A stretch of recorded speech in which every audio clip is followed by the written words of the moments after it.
Hi dear, so today I'm going to be showing you how I made this lovely fascinator with just 3 pieces. Now the first was to get this flower. This is how it comes, and then a hair comb. It comes together like this, but I've already broken it up like this.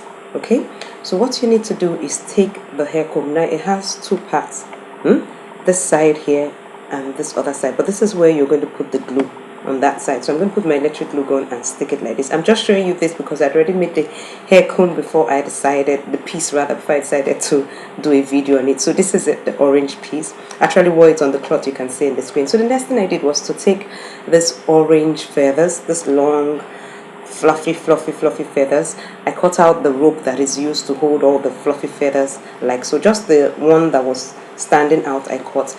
Then I'm opening up a gap to expose the rope. You won't really be able to expose it so fully rather, but you would see some parts that are down. So that's where you put your electric glue gun and you just stick it at the back of the flower. Now when you're sticking it at the back, you're sticking it towards the edge so that part of the feathers will come out to the edges. Do you understand? So that's what I did all the way around.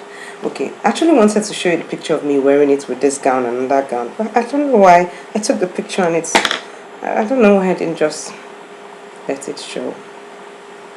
Okay, probably I should, I don't know.